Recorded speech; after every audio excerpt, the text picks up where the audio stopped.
Hello and welcome back for our final session, session 5 of our preparation for the All Virginia Trumpet Prepared Piece 2022.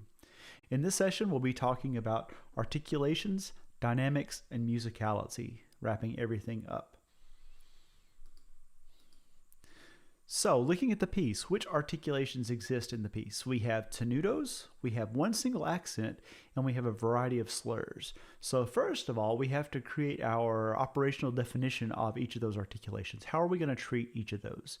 And note that articulations are different based upon the composer, the performer, the style of music, the genre of music, the ensemble that's playing the music. They're all different. So before we begin a piece, we have to think about how we're going to define that, meaning how are we going to treat each of those articulations. So if we jump into the music, we'll look for tenutos, accents, and slurs in that order. So from the very top, we see one single tenuto here in the first line. And yes, I'm going to use the traditional definition of tenuto, and I'm going to keep that note long. Well, the others are sort of long too, but if you follow the style and the tempo, these eighth notes are going to be a little shorter and lighter. D, D, dot, D, dot, D, dot, D, which gives us an opportunity to lengthen this one note and bring out that contrast. So if I were to play that most of the first line, at least the first phrase.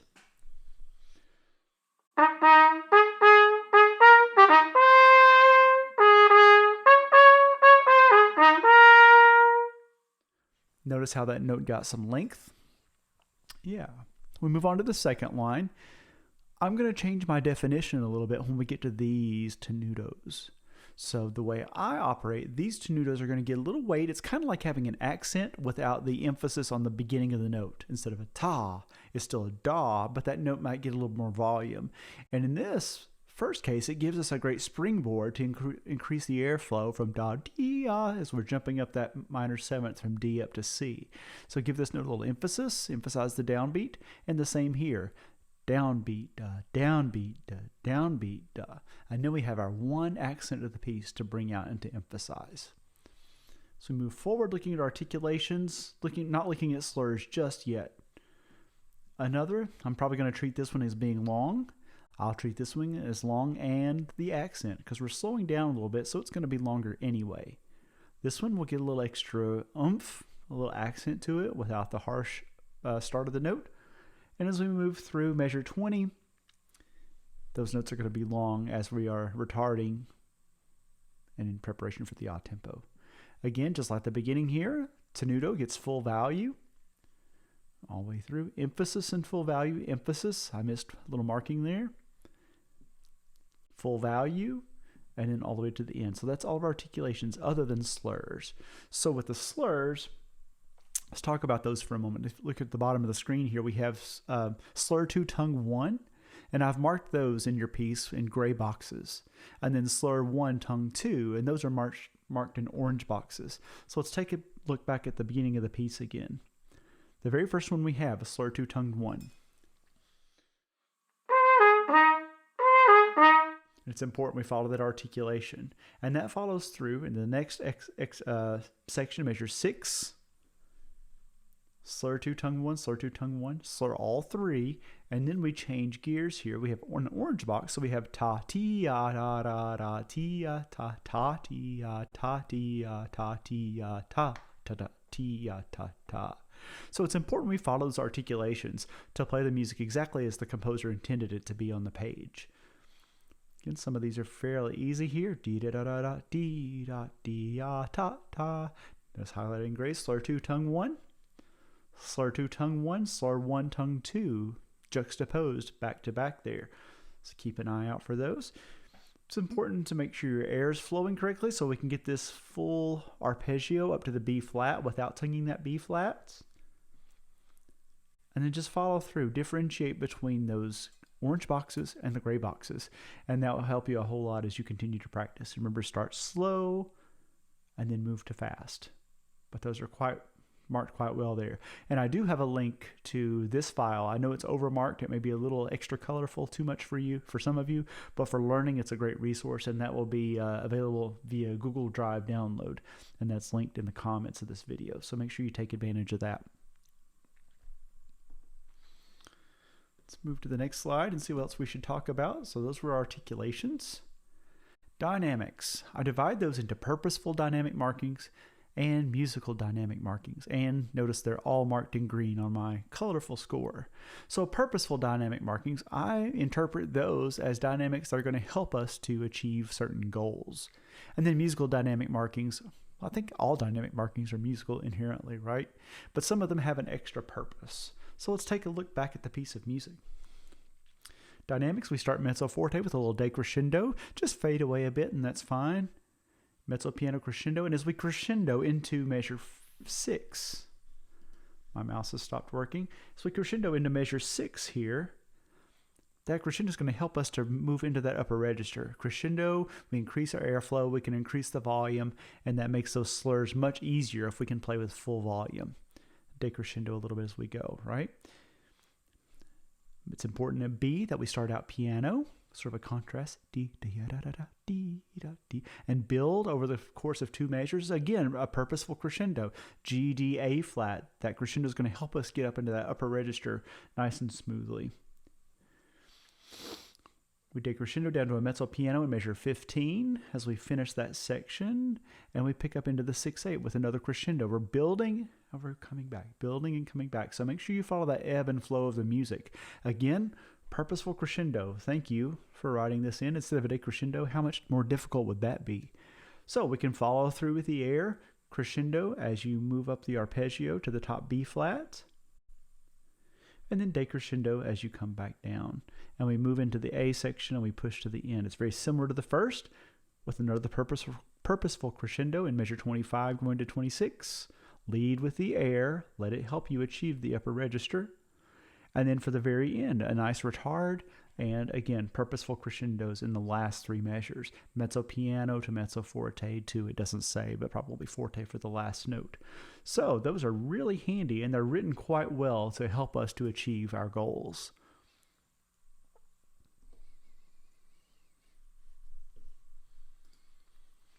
Next, thinking about musicality and phrasing. So the hard part about something like this is, where am I going to breathe?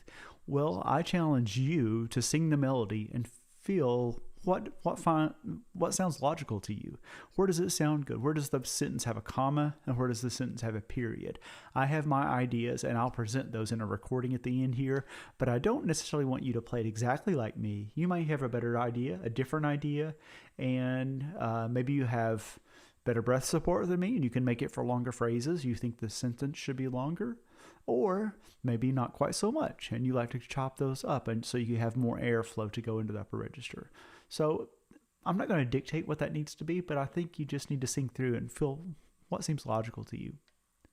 Longer phrases equal greater musicality. However, longer phrases require more air, right? So fill up those lungs and see how long phrases we can make to work on that phrasing. So no specific answer there, although if you do listen to my recording, you'll find out what I do. The tempo markings are highlighted in yellow. Yes, I know it says at the beginning, quarter equals 8, or dotted quarter equals 84 to 88. That may be too fast for you. So what I would rather hear as a judge, an adjudicator, is to hear someone play this very well at a slower tempo than to play it very sloppily at a fast tempo. So consider that. It's not all about playing it in minimum 84. It's how fast can you play it with finesse, achieving all the elements within. Sacrifice a little tempo if you have to.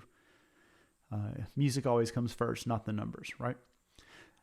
The rallentando and retardando that are here are done pretty purposeful.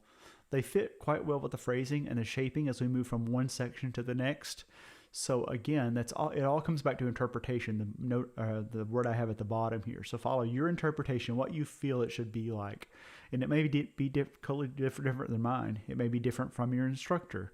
We'll provide examples, but if you like to do it a bit different and you feel that's a musical decision, then go with it. And then how does this combine with phrasing? How are we going to breathe? How does slowing down and speeding up affect our phrasing? So those are some things to consider. Again, I'm not going to give those answers here because I don't think there are any specific answers. I will provide a demonstration of my performance at the end. You can compare your thoughts with mine at the end as well. And putting it all together. This excerpt is it's challenging. It may be one of the most challenging ones I've seen. However, it's quite tuneful. It's kind of fun to play, especially when you start slow and work too fast and you build it up. It's fun to play. It's impressive for people to listen to, so it's something to add to your repertoire. But always think of the beauty of the phrase. The beauty of the music is what it comes down to. I know there are notes on a page that we have to play to be accepted into an ensemble.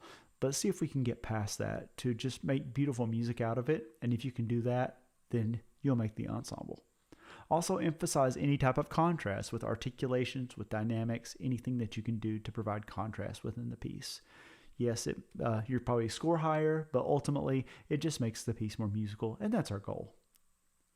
And again, you'll probably get tired of hearing these, but practice tips. Listen repeatedly to the challenging intervals I've provided on the previous excerpts, right? Listen to those slowly and make sure you're locking in with the right partials. Slur through to lock in your sufficient airflow. And chunk and link, if you're not sure what that means to take a small piece. Let me go back to the music here. A small piece of the music, for example, if this, and yes, this section was one of the most difficult ones for me for measure 5, 6, 7, and 8 and 9, basically that whole line. So chunking means that I would break it apart. Maybe the whole line, but probably even smaller than that. So let me give you an example. So I'm going to chunk something.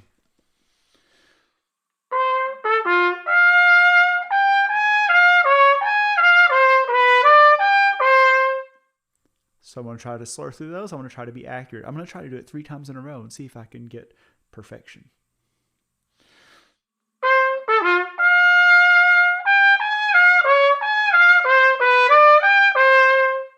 Two times in a row. Let's go for 3.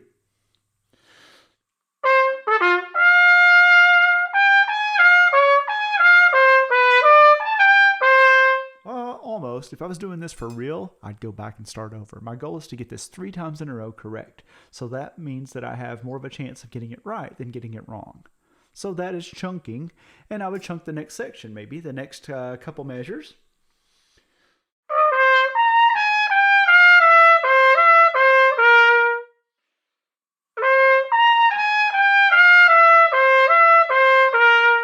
Every time I played it, it got better, right? So that is the goal. So now I've chunked that section, and I'm going to link it back with the previous section and try to put those 2 pieces together now that I've weeded it out, worked it out, and see if I can combine for a longer phrase.